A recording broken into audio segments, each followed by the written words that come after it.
जो कुछ भी सही है, करने योग्य है, उसमें हम सिर्फ एक उपयोग करते हैं, स्थगित करने का। हम कहते हैं कल करेंगे, परसों करेंगे, छोड़ते चले जाते हैं इस भरोसे से कि कल भी होगा। लेकिन कल कभी होता नहीं, कभी भी नहीं होता है कल।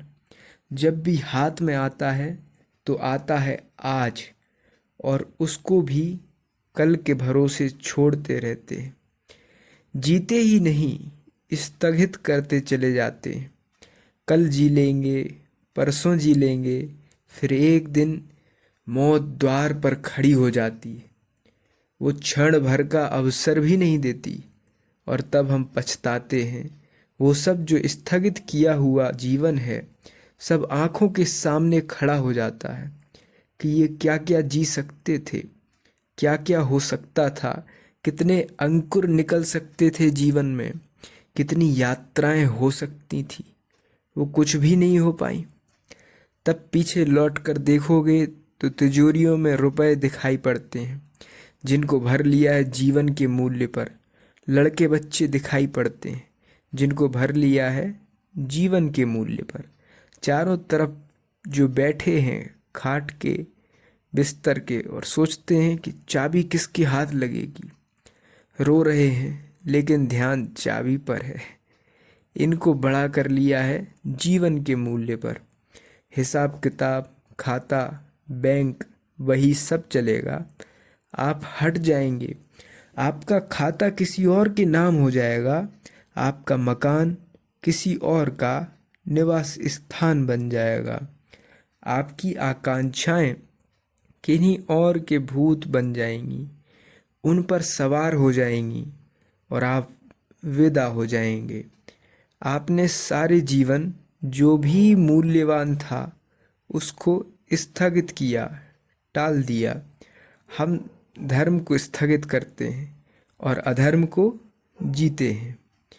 क्रोध कहते हैं हम अभी कर लेते हैं, होशपूर्वक जीवन हम कल जी लेंगे।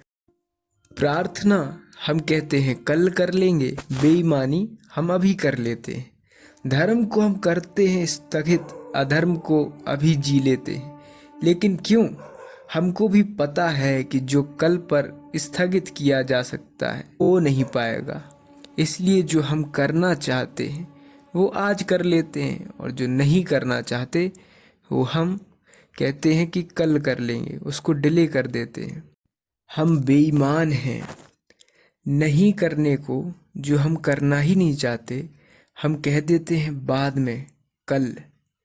इसलिए महावीर कहते हैं काल है निर्दयी, शरीर है दुर्बल।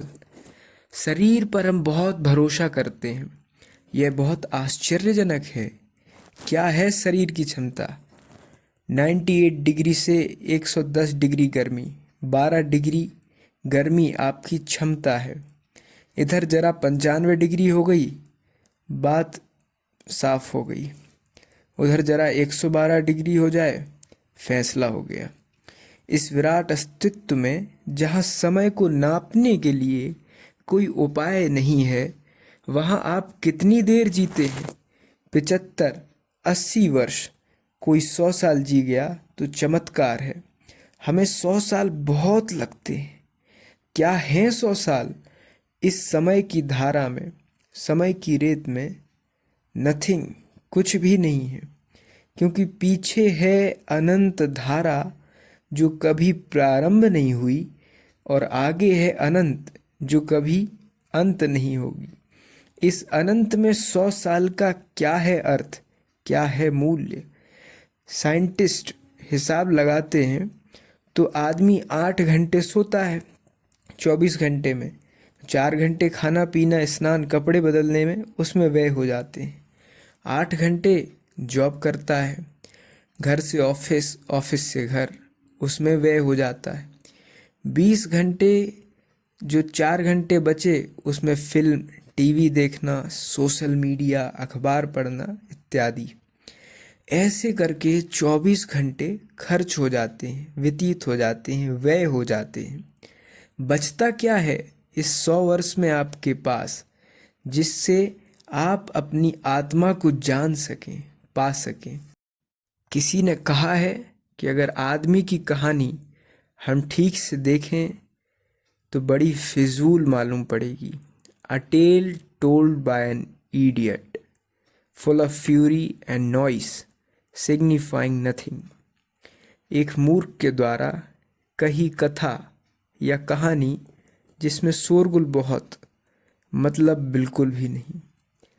शोरगुल बड़ा होता है, हर बच्चा शोरगुल करता है और शोरगुल करते हुए ही संसार में आता है, जैसे तूफान आ रहा हो, और थोड़े ही दिनों में ठंडे हो जाते हैं, लकड़ी टेक के चलने लगते हैं।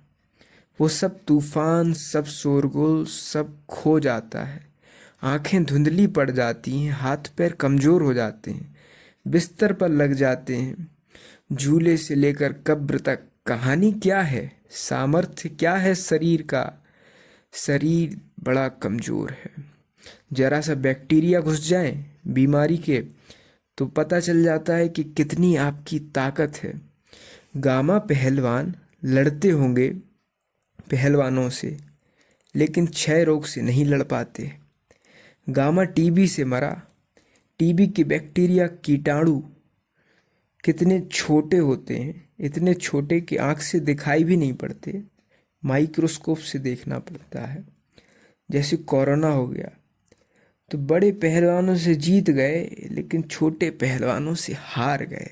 शरीर की ताकत कितनी है।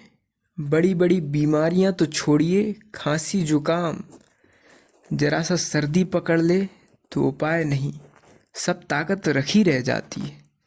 ये जो जीवन का थोड़ा सा अवसर है, उसमें शरीर की कोई क्षमता तो है नहीं। शरीर है दुर्बल।